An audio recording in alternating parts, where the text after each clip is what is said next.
Let me start by asking you then, given the amount of borrowing, we'll know why the Chancellor's had to borrow so much in the first 3 months or so in office. Given the amount of borrowing that's happened, is there room for more support of some fiscal nature for the UK economy?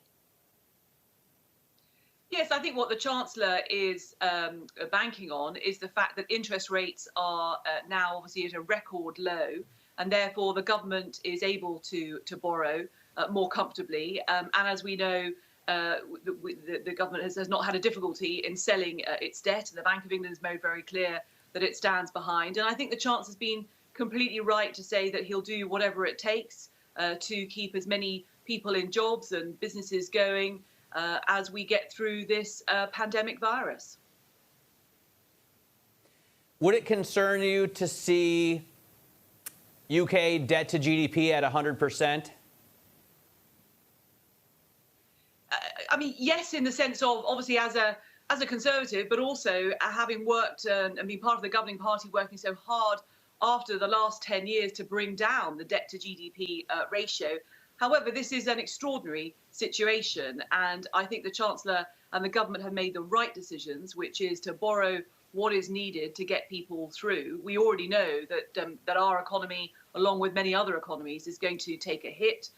We are sadly expecting to see quite a lot of people potentially losing their jobs, or at least working fewer hours, and that will have an impact on wages. And as I say, I think because borrowing costs are so low, I think the government would have been borrowing anyway in terms of investing in infrastructure. But of course, this particular situation has accelerated that. And Nicky, as we look ahead to next month and the potential for an emergency budget from the UK government, if they're looking for ideas, what should be in the mix? We've seen Germany doing an emergency VAT cut. We've also seen a focus on stimulating greener parts of the economy. What should be the vision, do you think, for the next round of UK fiscal support? Well, I do think that the government will be looking for big physical infrastructure projects to accelerate those. But equally, in my previous role, obviously, and I think as we've seen, as demonstrated today, we're all relying heavily on our broadband and mobile connectivity in the UK. And so investing in that and making sure that we accelerate the rollout of 5G as much as possible, super fast broadband, gigabit fast broadband is going to be very, very important.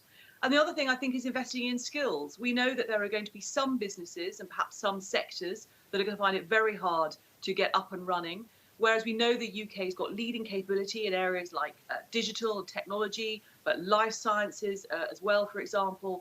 And so helping people who are at risk of losing their jobs, or those coming out of college and university this summer, helping them to have the right skills is going to be very, very important. So I think that will be part of the mix.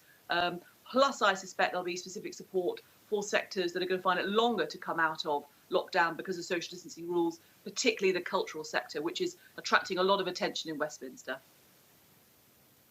Does the UK need more infrastructure investment? Admittedly, I'm not in the UK and I'm not a rail rider to begin with, but I'm not sure how up to date the overground railways and the tube are in London. And obviously, people are going to need to distance in situations where virus flare-ups happen. Is that an important part, you think, of investment, or should it be a separate proposal? I think it's an important part of investment. We've made obviously big investments already. We're waiting for the new train line Crossrail to open and be available. And exactly as you say, I think we're going to need more capacity if social distancing is going to be with us for some time.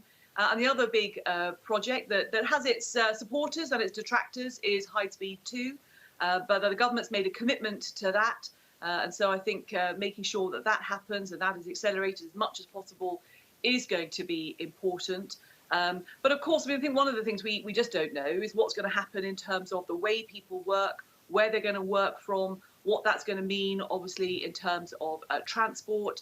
And so I think one of the other incentives is going to be, I think more people will be driving, and therefore more incentives, as you say, for lower energy, low carbon, electric vehicles, for example. I'd expect to see more. So I think more electric charging points will encourage people to swap into electric vehicles. Yes. Nicky, you mentioned the cultural sector, and the creative industries is something we've talked about a bit this week on this programme. And you say that it's being talked about in Westminster. Is there real appetite to do something here to really support this sector? We've heard from Cameron McIntosh, of course, West End producer, over the last 24 hours. And he said the only support really available from government is for businesses to go further into debt. I wonder if there is appetite in Westminster to do more than send the creative industries into debt. Yes, I think the Treasury is beginning to look with the City of London, with the Bank of England, at how they can invest more in the capital of businesses. So potentially take some forms of, whether it's equity investments or provide potentially some form of other incentives in order to keep businesses on the road. I mean, one of the challenges is that many people working in creative industries are actually freelancers or self-employed. And therefore, I think they have found that some of the schemes that have been so speedily put in place that have made a dramatic difference in terms of keeping people in work don't necessarily always apply to people in the creative industries. But I do think what we've seen is that we've got a Chancellor who's prepared to be very nimble in terms of his response and understanding the problems. And I think we also know that the UK's creative industries is really important for our global soft power. It's a huge tourism magnet in terms of attracting people here. So I think that the government will understand that and will want to do what it can to support. It's very important we don't just think about London theatres and venues. You know, we've got amazing theatres and venues right the way across the country, and we need to make sure they all get support so that they can get through this period. Nicky, do you think there needs to be some sort of global agreement on a digital tax? Well, look, that would be the ideal. I think that a digital tax absolutely is coming.